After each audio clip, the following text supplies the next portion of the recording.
Votre attention s'il vous plaît. Cet élément est en ligne là. Contactez-nous pour savoir s'il est aussi disponible en la langue de votre préférence. Veuillez aussi noter qu'il est en audio uniquement, dépourvu de ce fait d'image originaire.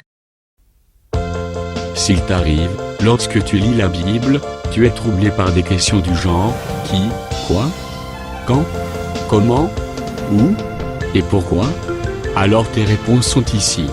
Rends-toi immédiatement sur christequality.com ou sur évangile-éternel.com, le lieu du rendez-vous fixé avec la précision biblique. Évangile éternel, le pourquoi de chaque chose.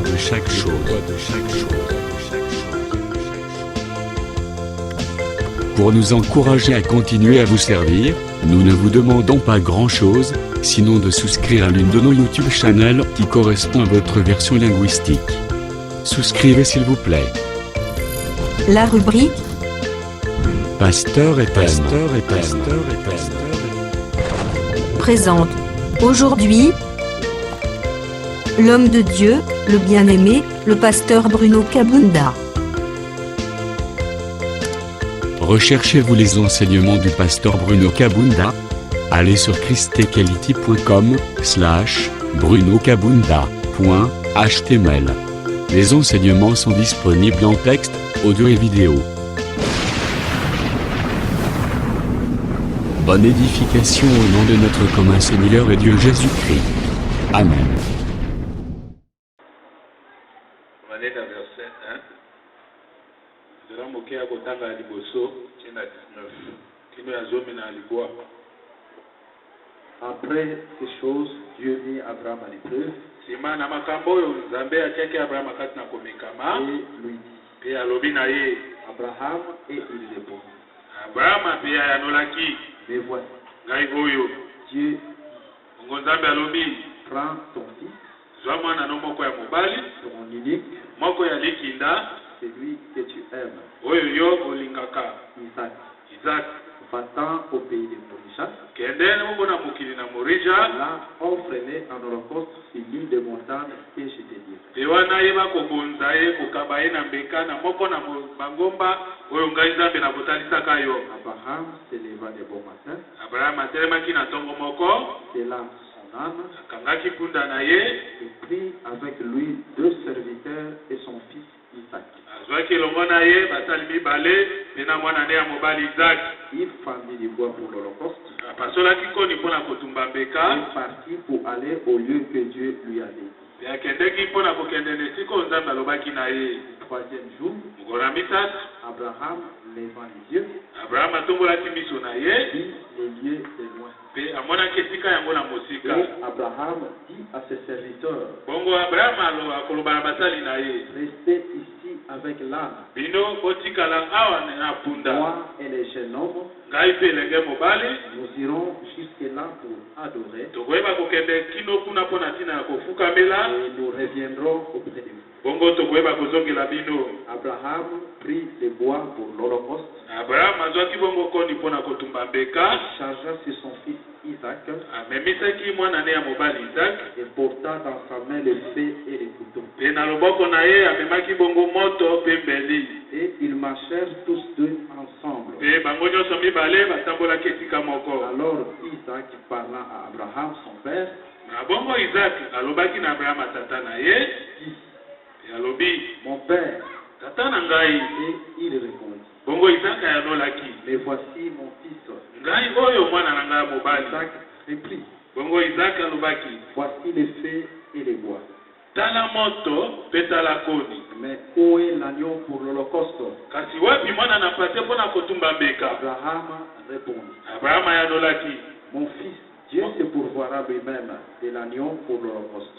mwana na ngai ya mobali Nzambe ye moko akoyeba komipesela mwana na pate mpo na kotumba mbeka. Et ils marchèrent tous deux ensemble. mpe bango nyonso mibale batambolaki esika moko. Lorsqu'ils firent arriver au lieu que Dieu lui avait dit, na ntango bango bakomaki na esika oyo wapi Nzambe alobaki na ye, Abraham y éleva un autel na bongo abraham atelisaki etumbelo, et rangea les bois. abongisaki koni, Il lia son fils Isaac akangaki bongo na basinga mwana na ye Isaac, et les mit sur l'autel par-dessus mpe atiaki ye likolo na etumbelo likolo na bakoni. les bois. Puis Abraham Abraham étendit la main, Na bongo Abraham atombolaki loboko na ye, prit les couteaux azwaki mbeli pour égorger son fils. po ete akatisa mwana ne ya mobali kingo oyo. Alors l'ange de l'Éternel appela du ciel et dit, Bongo mwanze na likolo abengi ye kuta na makolo pe alobi, Abraham, Abraham. Abraham. Et il répondit, Pe ayatolaki ngai oyo. l'ange Mwanze alobi, n'avance pas ta main sur l'enfant kotombola loboko na yo te likolo na mwana, et ne lui fais rien. pe kosala ye eloko moko te. Car je sais maintenant que tu crains Dieu Po ete sasa epi nayebi ete yo obangaka Nzambe, et que tu ne m'as pas refusé ton fils, ton unique. pe opimeli ye mwana no moko te ya mobali ya likinda. Abraham leva les yeux Abraham atombolaki lisusu miso na ye, et vit derrière lui un bélier retenu dans un buisson par les cornes. pe na nsima na ye amonaki bongo mpate moko ya mobali oyo akangamaki na maseke na banzete. Abraham alla prendre les béliers Abraham akendaki bongo kozwa pate oyo, et l'offrit en holocauste à la place de son fils. pe atumbaki ye mbeka na esika ya mwana na ye ya mobali. Abraham donna à ces lieux le nom de Jéhovah Jireh. Abraham apesaki na esika oyo ete yawe ye moko akomipesa. C'est pourquoi l'on dit aujourd'hui, Yango wana baza koloba lelo, à la montagne de l'Éternel, il sera pourvu. na ngomba na yawe Nzambe ye moko akopesa. L'ange de l'Éternel appela une seconde fois Abraham des cieux. Mwanje na yawe abengaki lisusu Abraham mpona mbala mibale kouta na makolo. Pe alobi, Je le jure par moi-même, nalapi ndai kouta na ngai moko. parole de l'Éternel, Loba na yawe, parce que tu as fait cela po ete yo osali yango, et que tu n'as pas refusé ton fils ton unique, pe opimeli nga mwana no moko te ya mobali oyo ya je te likinga. bénirai et je multiplierai ta postérité Nakopambolaka yo mpe nakofulikisaka bokutani comme na yo les étoiles du ciel, lokola mizoto na likolo, comme le sable qui est sur les bords de la mer. mpe lokola zele oyo ezwami zingazinga na Et ta libongo. postérité possédera la porte de ses ennemis. Mpe bokitani na yo bakoyeba kokonza ekuke ya Toutes bakuna les na yo. nations de la terre seront bénies en ta postérité, Mpe mabota nyonso ya mabele ekopambolama na parce bokitani na que yo, tu as obéi à ma voix. po ete yo ototi na mongongo na ngai. Verset 2, totanga na 15, na chapitre 15, verset Bolimbisa, verset 15, et plutôt chapitre 15, verset 1 Genèse 15, verset 1. à 5. Après ces événements, Nsima na makambo oyo, la parole de l'Éternel fut adressée à Abraham dans une vision bongo liloba na yawe eyaki epai na Abrahama na emonelelo, et il dit, pe alobi, Abraham, Abraham, ne crains point, kobanga te, je suis ton bouclier naza nguba na yo, et ta récompense sera grande. mpe lifuti na yo ekozala monene. Abraham répondit, Abraham ayanoli, Seigneur éternel, tu yawe me verras ekolo, ici. okopesa ngai nini? Je m'en vais sans enfant. Tala ngai naza kokende, naza na mwana Et te. l'héritier de ma maison, c'est Eliezer de Damas. Mpe mosangoli ya ndako na ngai ezali nde Eliezer ya Damas. Et Abraham dit, Mpe Abraham alobi, voici, tu ne m'as pas donné de postérité. tala yo opesi ngai bokitani Et te, celui qui est né dans ma maison sera mon héritier. mpe oyo abotami na ndako na ngai akozala mosangoli. Alors la parole de l'Éternel lui fit adresser ainsi. Na bongo maloba na yawe elobelaki ye boye, Ce n'est pas lui qui sera ton héritier, ye te nde akozala mosangoli, mais c'est celui qui sortira de tes entrailles et de tes entrailles qui sera ton héritier. kasi oyo akobima kaka na libumu to mpe na michopo na yo nde akozala mosangoli. Et après l'avoir conduit dehors, Mpe nsima na ye kobimisa ye libanda, il dit, alobi, regarde vers le ciel tala tata ipi likolo, et compte les étoiles. mpe tanga mizoto, Si tu peux les compter. soki yo okoki kotanga yango, Il lui dit, mpe yanoli telle sera ta postérité. yango nde ekozala bokitani na yo. Donc il y en a 17, Bolimbisa, toujours 17. Chapitre 17. Mokapo na zomi na sambo, Verset, on va aller dans verset 15, tu dans verset 18. Dieu dit à Ah non, tu Abraham, dans verset 19. Dieu dit à Abraham, Nzambe alobi na Abraham, tu ne donneras plus à Sarai, ta femme, le nom de Sarai, okopesa lisusu na Sarai te mwasi na yo kombo ya Sarai, mais son nom sera Sarah. kasi kombo na ye kozala nde Sara. Je la bénirai. Nakopambola ye. Je te donnerai tel un fils. Nakopesa yo na nzela na ye mwana moko ya mobali. Je la bénirai. Nakopambolaka Et ye. elle deviendra des nations. Mpe akokoma babikolo. Des rois. Bakonzi. Le peuple sortiront d'elle. Mpe mabota bakobima na nzela na ye. Abraham tomba sur sa face. Abraham akweki bongo na elongi na ye. Il rit et dit en son cœur, asekaki mpe alobaki na motema na ye. naîtrai-je-t-il un fils à un homme de 100 ans? Ngai moto oyo nakomi mobange na mbula mokama nakoki kobota lisusu mwana. Et Sarah, âgée de 90 ans, enfantera-t-elle? Bongo Sara mpe oyo akomi na mbula tuku libwa akobota mpe mwana. Et Abraham dit à Dieu, Bongo Abraham alobi na Nzambe. oh, Israël vive devant ta face. Oh, Israel nayeba koumela na elongi na yo. J'ai dit, Nzambe alobi. certainement, Sarah, ta femme, t'enfantera un fils. Ya solo penza Sara mwasi na yo nde akobotela yo mwana mobali. Et tu l'appelleras du nom d'Isaac. Mpe yo kobengaka ye na nkombo ya Isaki. J'établirai mon alliance avec lui, une alliance perpétuelle pour sa postérité après lui. Nakoyeba kotia boyokani moko kati na ngai na ye mpe kozala boyokani ya seko na seko mpo na bokitani nsima na ye. Tofanda.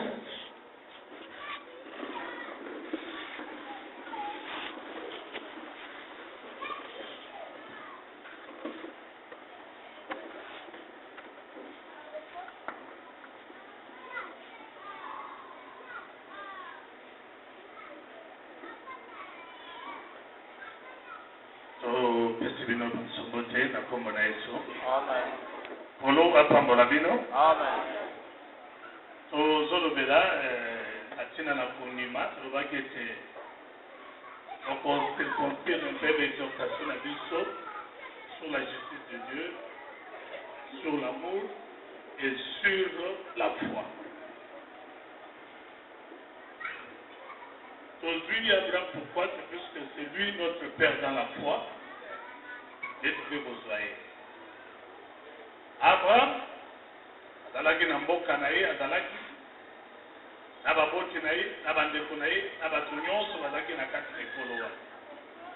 Mais Abraham ayoki mongongo na Nzambe, Nzambe koyebisa ye ete abima. Na bobimi ya Abraham, bazoyebisa biso ke azalaki na mbula tuku sambo na mitano. 75 ans pour 75 ans. Ndi abimi.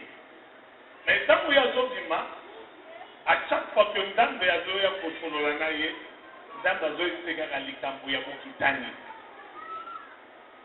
Ke nakopambola yo, nakoyesa yo ebele, bakitani na yo bakozala ebele, et quelque part Nzambe amemi ye, abino ete atombola miso likolo, atomboli miso, abi soki akoyi kotanga minzoto na likolo, abi te sera ta postérité. Abi te ibota na yo ekozala lokola zelo peme ya ebale oyo moto moko akoka kotanga yango te. Mais Abraham koyebaka ke mais motata oyo azopesaka bilaka ke nakokoma mabota ebele nakokomaka yango ndenge nini, azokende kokoma mobange aza na mwana te, mwasi na nga azokende kokoma mobange aza na mwana te. C'est-à-dire pour dire que promesse ya Nzambe ya kobota epai na Abraham ekomeli Abraham quand Abraham avait encore 75 ans. Tout au long ya parcours na ye na Nzambe bazokutanaka à chaque fois que Nzambe azalaki kosepela koya kokutana na ye nde tolobaki lobi po Nzambe asalaki Abraham moninga na ye. Soki afandi kuna na lola ene mo aye kobetela Abraham ko na mabele asololi na ye. Nazoyipeka ke akopambola yo libota na yo ekozala monene. Mais Abraham mpe ntango azomisala abi me ntango libota ngo ekoya ndenge nini. C'est pourquoi à chaque fois soki kolo ye Abraham azoya représente ye Eliezer de Damas. Ye nde chrétien na nga kolo alobi ye te. Tolingi awa on comprendre que tu ne peux pas venir imposer Dieu ta volonté. Tika mokano ya Nzambe ekokisama na bomoi na yo. Donc Abraham voulait venir avec pour eza na bato mosusu toyaka kondimisa bango. toya kondimisa bango na makasi epai na nzambe ntango peut-être nzambe azoreconnaître bango te tozoya kondimisa bango te abraham alingai ayindimisa eliezer de damas epai na nzambe ke no yinde héritier na ngai tolanda maloba ya nzambe nzambe abi ye te kaka oyo akobima na mosoko na yo nzambe akontinue toujours marche na ye na abraham il insistait toujours ke abraham akokoma monene mokitani na ye kokoma ebele ntango oyo ismael abotami na nzela na gare a 17 place ozotanga abraham aye lisusu na ismael epai na nzambe esuivi ismael nzambe alobi te ye te kaka oyo akobima na mosoko na yo na nzela na yo na sara eza bozolanda soko ezoze bino na oyo etali kondima yobenenge sans la foi tu ne peux pas être agréable epai na nzambe abi ke oyo nyonso azopusana pene na nzambe andima nanu te nzambe azalaka mpe azali mopusi na baoyo bazali koluka ye mais okoluka ye wapi on ne cherche pas Dieu partout. Dieu n'est pas partout. Dieu est dans sa parole so olingo oluka nzambe luka ye nde na kati na liloba na ye alobi nini na liloba na ye ekoyeba mpe ke azalaka nzambe oyo amibombaka mpe amimonisaka soki nzambe aserevele epai na yo te bagymnastique nyonso okoki kosala okotikala komona ye te alors que vive ismael nzambe alobi te ismael te kaka oyo akobima na mosoko na yo na sara nde akozala héritier babandi kotambola abraham akomi na alongwe na 90 akomi na 100 sara akomi na 90 ans différence ya 10 ans entre abraham na sara toyebi te na eleko wana soki bato ya mayele bazalaka nayebi te soki mpe balobaka nifo basiansi ya lelo nde eyebisi biso ke soki mwasi atteindre mpo namoni babandi koreduire ka bango ti eya kokoma na 35 ans mpona tomona na lire na bango okende na lire ya fi baya koreduire age ya ménopause na 35 ans mpo ebandaka na 45 ans te voyez bien moto age ya ménopause eza so 50 ans biso ntango tokokolo nango moyenne toboli bisazo osolola na munganga bango basamba ye nao balingi bazongisa biso bazangisa biso kondima bato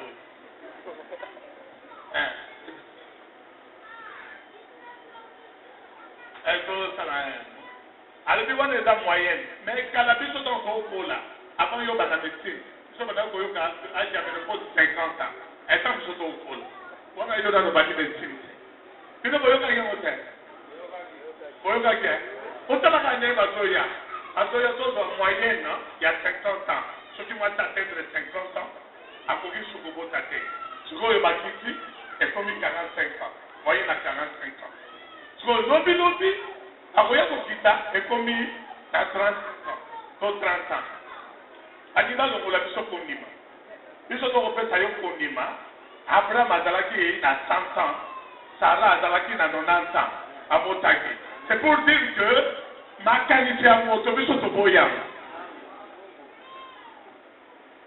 mais bien aimé moi je vais vous dire que si tu crois tu verras la gloire de Dieu et tout est possible à celui que croit même makata yo matombe tu es incapable ya kofere akobotisa yo avec le nom moi témoignage moke ndeko moko quelque part na bobi mboka po soki na pete mboka wana oyebi mais na bobi mboka mais na betela binoka témoignage un bien aimé azaki na mwasi na ye bazobota makoki ezangi mpo na kobokola bana alors mwasi na mobali bayokani keno to arrete kobota bakei bamoni baminganga ya mokili lelo bango boya kotuna ngai te eza lisumu to lisumu te boya kotuna ngai nsima mikolo na minute so otuninga na oyanola yo bakeba monganga tali oyo akoki kosala c'est-à-dire monganga kati batrompe ya te po moyen basala po atanga kobota ezaki te mpo na bango ezali kaka monganga alongola batrompe ya masere ntango balongoli batrompe olandi kotambola eye kokoma ke frère boneku efoteli ye bi ya priere eza lisusu te frère akomi kosepela kozwa lisusu bana siko ntango amoni ke soki naza na posa frère akomi na posa bana nakozwa bango ndenge liyataki kokata masele batrompe sikoyo frère abandi kobima libanda nayo frère po alobaka atanga frère mais aza frère te po frère abimaka libanda te frère abimaka libanda te nazoloba frère abimaka libanda te sere mpe abimaka libanda te po ntango toloba kaka bafrère bino basere boloba meme na basere mpe babimaka libanda te na frère na sere bakobima libanda te ata mokolo moko te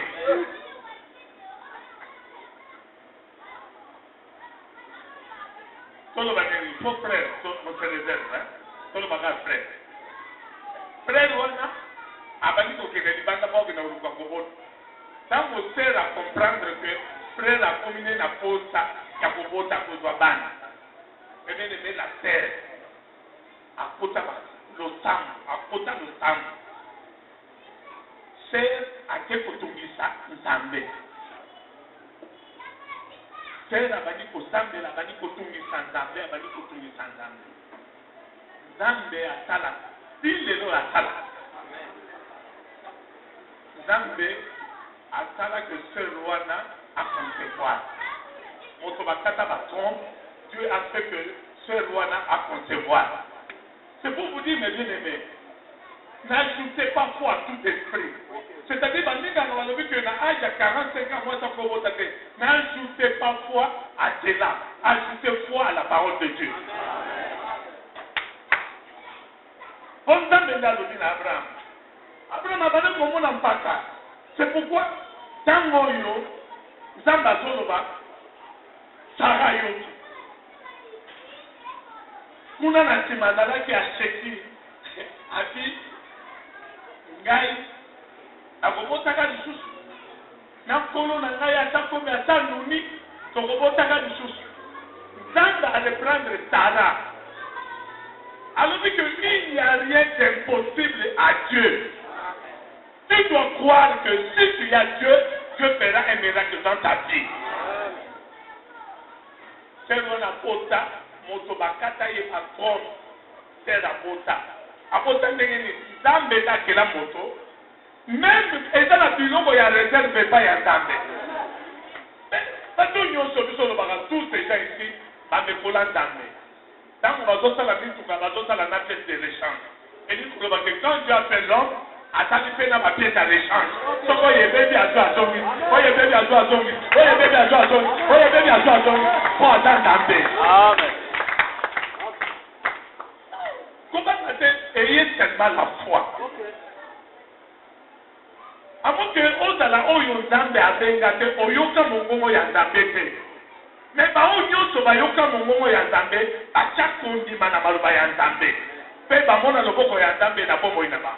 Tout ça va mener. Ou alors peut-être comme na tuna kana ba mebinebe. Ou alors Nzambe akosi ou biso de to kosi. Mais ngana lobaga ke Nzambe akosa ka te biso de to kosa. Pendant ma lobby que voici les miracles qui accompagneront. Nous avons dans le bien mais ce qu'on a dans le but que il faut que la signe dans le miracle y accompagne. Ce que pour qui s'amuse, n'a mis le makengai dans le moto dans le kuta. Pour oye lobby Yahweh, il faut qu'on s'amuse. Alors, Abraham, asoya ko présenter tout ce likite ko ya ko présenter dans de volonté na yote to oyo likite to oya ko kotise pa ina ndambe eloko oyo likite ko dans ba mususu azo peut-être ba message non ko bala moi so yote ye alingi akotisa mwasi wana na volonté ya nzambe te aokota te o mobali wana bayebi so ozwi message ke kobala mobali wana te yo na pota na yo ya nzoto olingi okota mobali ote pa nzambe aokota te epa nzambe bakotaka yango te eza ozolanda bien donc abraham alingi aye okotisa eliezer de damas keno ye azala hérité te kuna yebisi ke ye te alingi aye okota ke bibi ismael po azala hérité ye te nzambe ayebi te kaka oyo akobima na mosopolo na sara mais avant que nzambe aya kokokiselaka wana eloko ya liboso nzambe asalaki achangeaki na likombo ya abraham nsima kochange kombo abraham achange ya sara c'est-à-dire il faut nano osala bomoi na yo avant que nzambe aya kosala quelque chose dans ta vie il faudrait eloko ya liboso faut que Dieu te change. Po bato mingi bazoya nazoyeba te ozoya yo ozoya naluka ndenge oza wana nzambe nano achange yo te ozoya kosenga eloko epai nzambe te nzambe akopesa te mpo nzambe apesa yo il faut nano achange yo c'est-à-dire alongola nature oyo ozalaka nango kala alatisa yo nature oyo ya ye mpo lipamboli na ye mpo lipamboli ya nzambe elandaka ka nature ya nzambe c'est-à-dire quand Dieu viendra trouver ta nature en toi c'est alors que nzambe akoya kopesa yo nyonso oyo oza nango na posa alors nzambe apesaki abraham isaac po apesaki ye na kombo abi que Sarah aura un fils et puis lui donnera le nom Isaac na kombo nzambe apesaki ye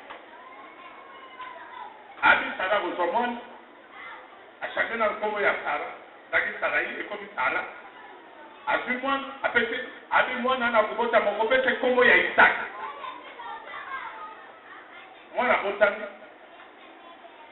mwana poli aserkei balongole na mabele mwana pusani ntango mwana pusani balobi que Dieu mis à l'épreuve nzambe aye komeka Abraham il faut koyeba ke moto nyonso alobi ete animeli kolo yebaka kaka eza na mokolo kolo akoya komeka yo Dieu viendra t'éprouver atala kondima na yo po mingi tokota na kondima po tofandi awa tokota na kondima po tofandi awa tozedele ntango tozoyemba bato bazosepela toza kondima esengo nayebaka kake na ndako ozalaka yo moko na moto te nzambe akoya komeka kondima na yo nzambe aye ayebisi abraham il faut okende kosakrifie mwana na yo te moko mwana likinda ton unique c'est lui qui t'aime Dieu insiste encore c'est lui qui t'aime c'est-à-dire à mon moto pour comprendre bien c'est-à-dire Dieu n'a pas aimé plutôt Abraham n'a dit qu'il Ismaël était hein frère Zola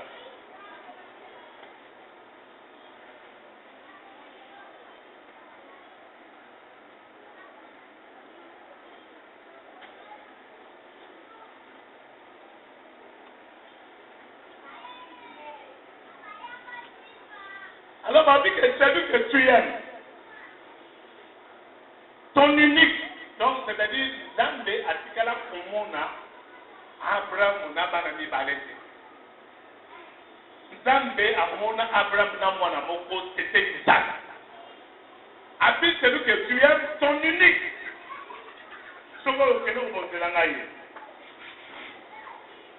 ntongo etani Abraham azwi basali na ye mibale azwi mpunda azwi koni azwi moto azwi mbeli azwi mwana batamboli babandi kokende na bisika oyo nzambe ayebisaki Abraham po akende kobonzela ye Isaac omomona ke au pays de Morija na montagne wana c'est toujours à la montagne wana na ere ya ona place oyo mwasi amonanaki epai wapi Abraham plutôt David asakrifiyaki Et on voit là que c'est toujours la place Wana. Autre que c'était les lieux du sacrifice, les lieux du pardon. La montagne, c'est le pardon. C'est le sacrifice, c'est le salut. Kaka, bisika bongo on déplace le temple à Salomon et son amak. Oyo le loyo, ba musulman. Batongi dom du rocher. Batonga mosquée na bango de Kawana. Donc, juif, bazaka sur les tigas au temple la terre. Et si que là, au temple de Zaka na mire à la matation. Mi voilà des tigas la tilelo, mire à la matation de Jérémie. Mais temple, nyon sur la cuesta, la musulman maya batonga mosquée na bango na dom du rocher. Bakabola yango, juif, conservateur, batikala na mire à la matation, musulman, dom du rocher. Les soi-disant chrétiens, bazwa bisika oyo tombo ya Yesu zalaki déplacer ba chrétien bakendaka. Okende na tombo wana kokende kotala ndenge après bazokunda na ba chrétien bakende po bamona that's wana. C'est-à-dire bakabola ba chrétien baze pa iboye, mais on mona ka eza na promo ko ba chrétien baze pa iboye, ba musulman baze pa iboye, juif, baza et pas iboye, parce qu'il y a une lamentation, il y a église de Saint-Sépulcre. On a donc du rocher. Donc, place au temple de Zalaga, des places il fallait sacrifier Isaac, des places et tant que David a sali dénombrement, Zaba se fait la gana moté, tant que ange apparaît pour détruire Israël. Et tant que David avait les dépendants, mais place où il faut offrir pour que quand il y a un dame de l'eau, ça est Salomon a ton dame. Donc on met la de foi, le lieu du sacrifice, le lieu du salut et le lieu du pardon. Alors, dans le Babani Kokende, a commis, ça va dire qu'au troisième jour, Abraham leva les yeux, vit de loin les lieux. Et il dit au serviteur, Abina Bata vino botikala. Bisona mwana, kokei pour adorer, kokozonga. Et on a dit que mes bien-aimés, mwana yandambe, il faut ayoka mongongo yandambe, ozane yokeli, tokola batonyo so bayoka kate. Pourtant, Abraham ayoka dit que tenez pour sacrifier Isaac, ton unique, celui que tu aimes. Abraham, deuxième fois, il y a Koyoka, Abraham a yoka bongote. Abraham a yoka qu'il devrait aller adorer Dieu. C'est ainsi à Jésus que vous restez ici, moi et l'enfant, nous allons adorer et nous reviendrons. On l'a dit, alaki bango que naina mwana toke kokumba melandambe tokozonga. C'est la chose que maman Ozola.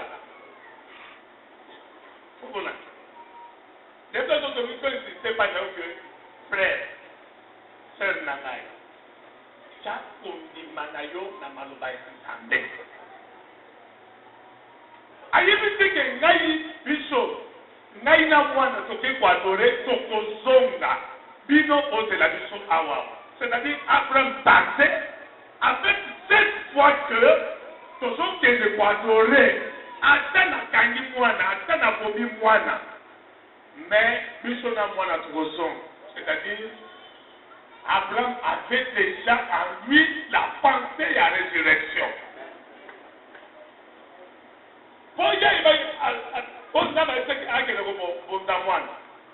Qui dit que Bonda, ou Moana? Bon, ceux qui vont kobonza mwana kokende kotumbela ngaye kende kokabai na mbeki. Donc Abraham azali kokenda Isaki po kende kotumba ye po azonga lisusu na ye mobimba te azonga na ye putulu te donc atumba ye akozela ye nzambe. Mais ntango ye azoyebisa basali azoloba te ngai na mwana toke tokozonga, c'est-à-dire ntango ye azokende Abraham avait la foi et avait l'assurance que atana ke koboma mwana oyo mais lokola nzambe nde alobi nakaba ye tokosonga na ye nde omoni nakei ntango babandi otambola mwana uniforme papa mon père mpona linga elobeli wana na bisekoabi mon père Abraham azoti me voici mon fils et Isaac alobi mais moto yango oyo boni yango mbeli tozala mais où est l'animal pour le mokolo ata ebisi ye nzambe ye moko kopouvoir ntango kaka mwana yoki bolanda bible bien otangango bien ntango kaka mwana yoki malobana mwana atikali kotuna lisusu ata motuna te po tata ata apesaki kimia tata ata moto apesaka mwana kimia soki mwana aza na kotungisama maloba ya tata esengeli epesa mwana kimia donc maloba ya basali ya nzambe esengeli epesa libota kimia bongo te alobi nini maloba ya basali ya nzambe esengeli epesa libota nini kimia po basali ya nzambe baza bato oyo bamemaka kimia na libota lokola tata amemaka kimia na libota basali ya nzambe bamemaka kimia na libota mwana atikali su kotuna tata te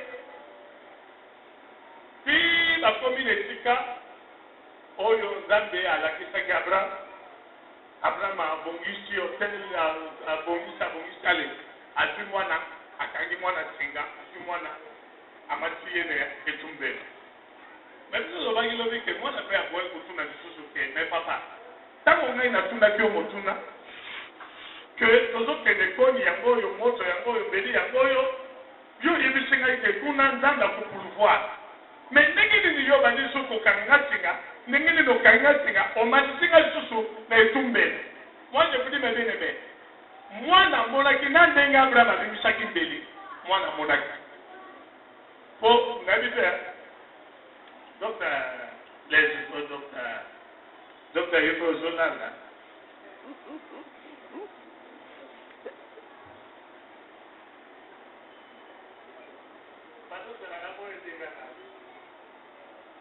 nayebi te ntango bazoka ntango batiaki ye likolo na motalaka wana ete bakangaki ye misu plutôt Isaac azomona na ndenge bakangi ye azomona na ndenge bamatisi ye na etumbelo azomona na ndenge papa abimisi mbeli azomona atikali koloba te Isaac aloba te pourquoi aloba te po ayebaki te papa ayebisaki ye ke nzambe akopouvoir c'est-à-dire awa eza likambo ya kondima tata kondima mwana kondima tata yebaki ke mwana koseka mwana mpe lokola tata yebisaki ke nzambe akopouvoir mwana yebaki ke ata na dernière seconde nzambe akopouvoir kaka mpo papa nde alobaki na ngai ese bozolanda na ndenge bazomimisa mbeli abrahama isaka azomona atikala koloba te na ndenge abrahama azotombola mbeli isaka azomona yango biso olobaka ke Dieu est notre Dieu, il se compare dans grand texte. Aya na fol moko rapide, même avec des chasses moko te ekokani na vitesse nzambaya. Même vitesse ya son, hein? Donc vitesse ya même vitesse à lumière, hein? Ekokati na vitesse nzambaya nango pour empêcher Abraham que mbeli ekombela mwana te.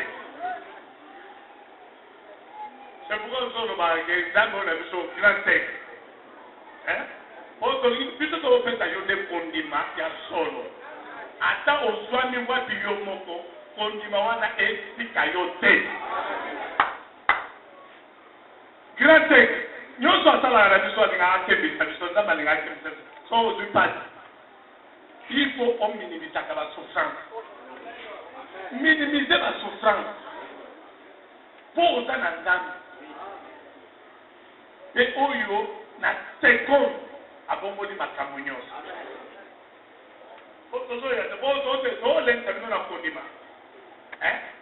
tozoya si tokóma d'abord na tozoyana na kondima tata na biso nyonso na bachadraki na bameshaki na baabednego tokoya na bango tokota bango na kati ya kondima oyo jour wana asali nini alinga bango bachadraki bameshaki baabednego balinga bango basenga Nebuchadnezzar a fait chauffer fournaise 7 fois plus. Mais avant de voir Abraham, mais l'anticipé n'a. À ce temps, au roi, habitant au boyau, à son, et ma trompette, et à ma belle, sur ma musique, il nous tout au combat. Attends, ça va au combat. Mais mon Yuda Foukamela a été voté. Là, pour moi, tout d'abord, la rendre le témoignage, mais le témoignage n'est pas plus grand que Yann. Mais le témoignage de Dieu, c'est ce qui est plus grand que le témoignage des hommes. Moi, je me dis que même à ça, nous avons dit que nous avons dit que nous avons dit que nous avons dit que nous avons dit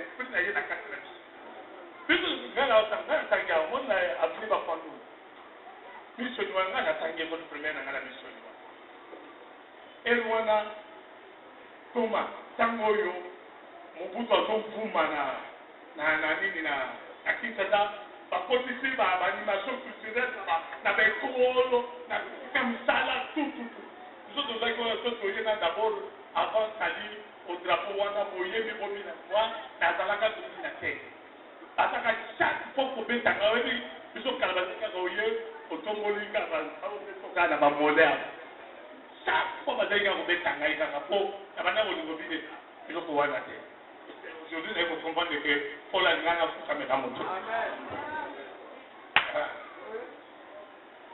mais tala nanu nayebaki nanu nzambe ndenge nayebeli lelo te nafukamela nabindela mobutu te bongo lelo nasi nayebi nzambe naye kofukamela yo nakofukama te yo peux kofukama te po oyebi nzambe alors babi ke soki boyoki misike ebeti batrompete bacornemuse tout bokumbama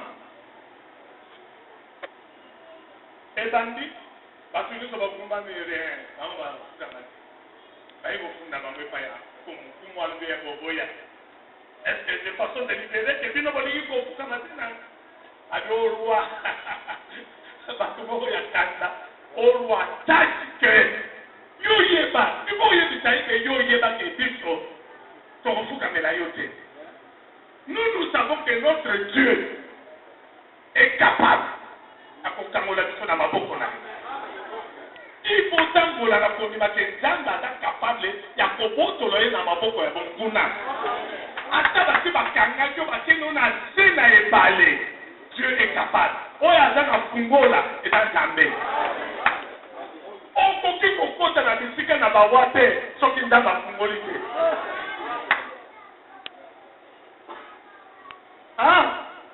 Olobi bongo maloba ifo mpona nzambe po ozanda maloba moso opesi yakulu akomi rouge. Sabi ke ntango kaka Nebuchadnezzar ayokaki maloba ya Shadraki, Meshaki, Abednego balobi ke elongile ekomaki rouge atourne face mosu ntango abalukeli bango ochauffe fournaise 7 fois azwi bato wana baligote bango azwi bango na moto oso bomona miracle na nzambe abwaki bato vu na moto na baoyo bakangaki bango babwaki bango bakoti na moto bakufi baoyo bakangaki basinga akufi te na kati ya moto ntango bango bakoti bake kokutana na moto mosusu nani wana bakutanaki na nani bakutani na oyo asilisaka nguya moto fournaise nyonso bato ya mokili bakochauffe yebakakaka ke il y a quelqu'un qui doit se dévancer kuna asa dévansaki déjà bango a étouffé nguya moto. Quelle différence? C'est là où tozo ndimake atunga nzambe azali tala kaka moto moko wana basusu bakoti bakufi ndenge nini ka moto moko wana oyo bakoti bango nyonso oyo bakufi bao batika na bongo esalamaka bongo ndenge nini c'est-à-dire esalamaka te oyo eza basenima te eza kaka malendisi po tozala na kondima mwana ya nzambe po ozala na somo ata eloko moko te alela nzambe na yo ce Dieu là est capable de tout. Alors moi nayebaki que tata aza yebisaki ngai ke nzambe akopouvoir akotuna esu motuna mosusu te ntango tata atomboli mbeli afin ke mbeli ekita intervention nyonso oyo bato baloba o intervention rapide boye na boye soki rien eza na eloko oyo ekomaka asante tout nyonso ya mokili ekomaka na retard ezala ambulance ezala ezala la police ekomaka na retard po motu oyo oyo tokoki koloba ke celui qui est l'intervention rapide c'est Dieu puisque lui à la seconde il est là oyo moto ndenge wana ayebi soki ndimela ngai yo boya kondimela ye moto wana ayebi soki ndimela ngai yo boya kondimela ye soki oboyi kondimela ye oza moto na pasi. Alors moi alobi te Abraham okita loko kozala likolo na mwana te kosala mwana mabe te je sais que tu m'aimes. Pourquoi? Parce que tu ne m'as pas refusé. Donc, au plus de l'inaï, moi, n'a yo te. Ami baluta. Abraham a tali na sima. Baluti. Amoni taba mobali a kangami na masike kuna na sike. C'est au monde. C'est-à-dire, Abraham a zaki na kunimake, zamba kupurvoir. Moi, n'a pas zaki na kunimake. Donc, pour la tata, il y a eu senga qui zamba kupurvoir. Réellement, zamba kupurvoir. Et Dieu a pourvu. Azui nyama, azongisi ye, esika ya Isaac. Badoré. Abraham et Isaac, ils ont adoré Dieu. Par ces miracles, ils ont adoré Dieu. Donc, Abraham et pour qui savait que moi et l'enfant, nous avons adoré et nous reviendrons vers vous. Donc, ils ont adoré. Et le père et l'enfant sont revenus vers le serviteur. La serviteur de Mamonaki, Abraham n'a pas la maçonnerie. Mais il Solowana est sur la gaga d'Abraham à Isaac. Isaac a dit, Isaac a dit que la côté de la maman a eu sur le thé. Maman, c'est comme maman a caillé. Maman a caillé, je ne peux pas bon paka. Maman, oui, mais comme les gens ont dit maman. Tika, tata oyo, tata oyo, makamata nga leo mama, oyo bien, ha, tika, mama, yai mwana na yo, swinga ina na bumpaka, mais mama lelo, yao sanga ngai, oyo bien tata to kende kwa, oyo bien makamwe kome nga, tika katika la kobete la mama na yango.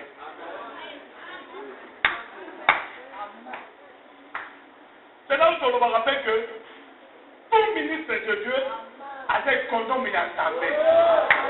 Il faut oyer ma combattre là, ma kambo ya bandimi. Mon imata est que tout n'est pas nayo. Tu n'as pas le droit de commettre la honte de mon tu dois garder ça. Et puis dans le bas, il faut que tu aies un bateau de enregistrer comme un confesseur à base. Et c'est la Bible, c'est ça? Allez, je le vois maintenant.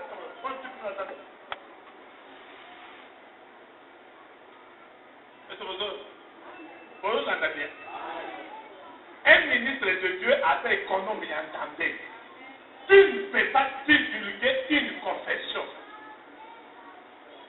Même à ça, dans la lecture message à moto. Même à ça, ma prophète, madame économie entendée. Même dans la question du Kamoya moto, il faut être à la cara, il y a un moto wana. Je vous dis la vérité, ce qui est la cause de nous sommes dans la mission. Mais moi je vous dis que nous devons être des économes.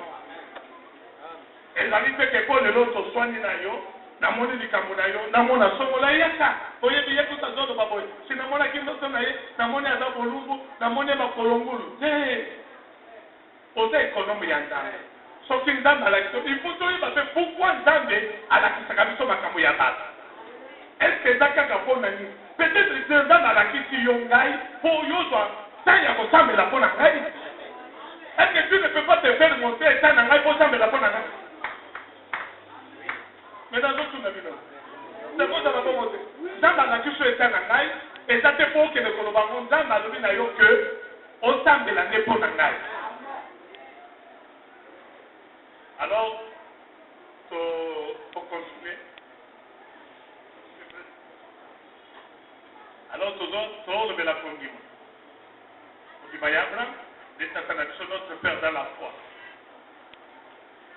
Autant mon âme a l'opété là, alors bien en toi sortiront de rois, de peuples, de nations. Donc, dans le mot, apôtre Paul a dit qu'on met un peu pour décrire un peu Abraham notre père.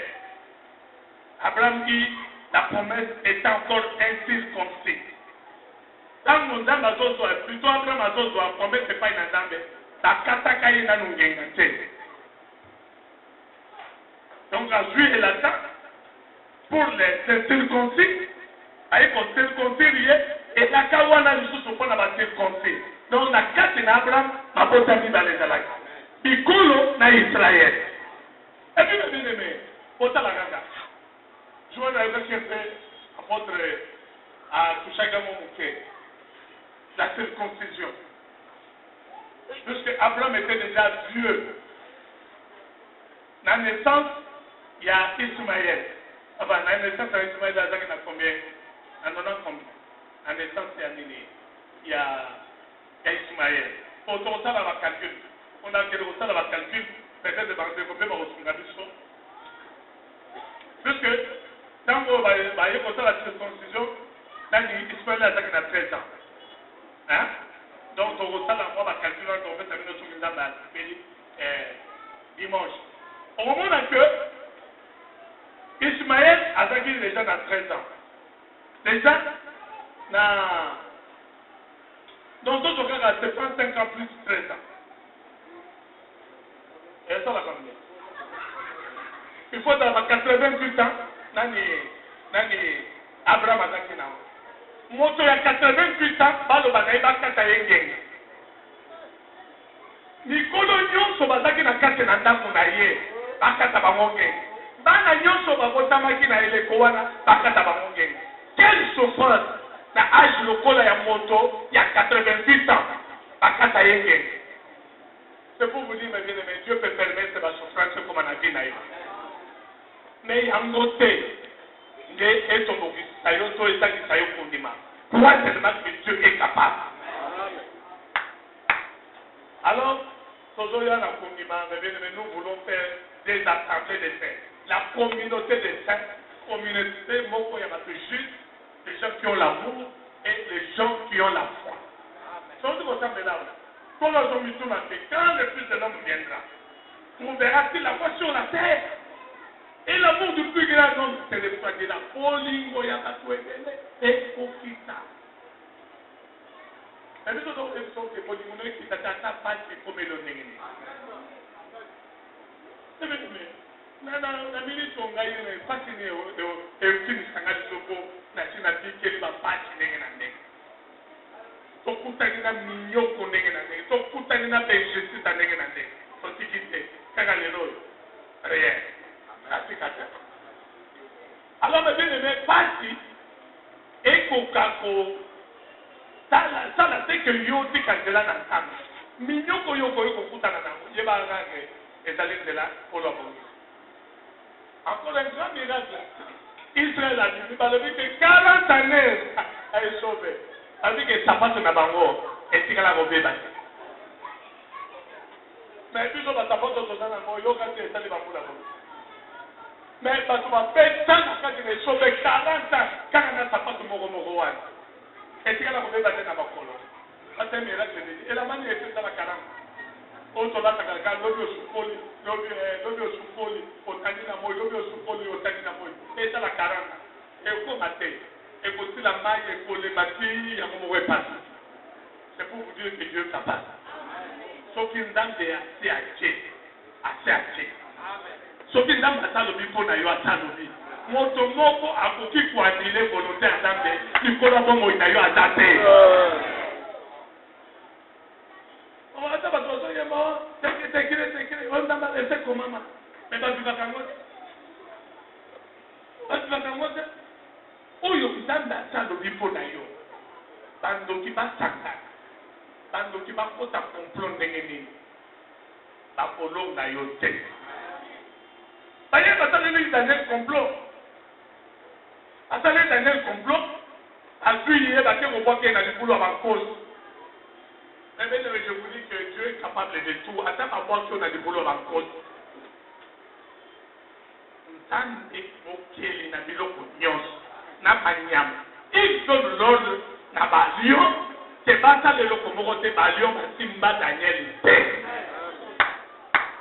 Okozala kuka tongo. Oh Daniel, les serviteurs de Dieu vivants, ton Dieu ne t'a pas pu délivrer. Alors, oh, que vive le roi. Mon Dieu a envoyé son ange. L'ange de l'Éternel. Si kaite lipata na nkembo ekama bomo inabino. Nzambe apambola bino, nzambe azala na bino, nzambe asoutenir bino, nzambe atambola. Merci d'avoir suivi ce message et que Jésus-Christ vous bénisse.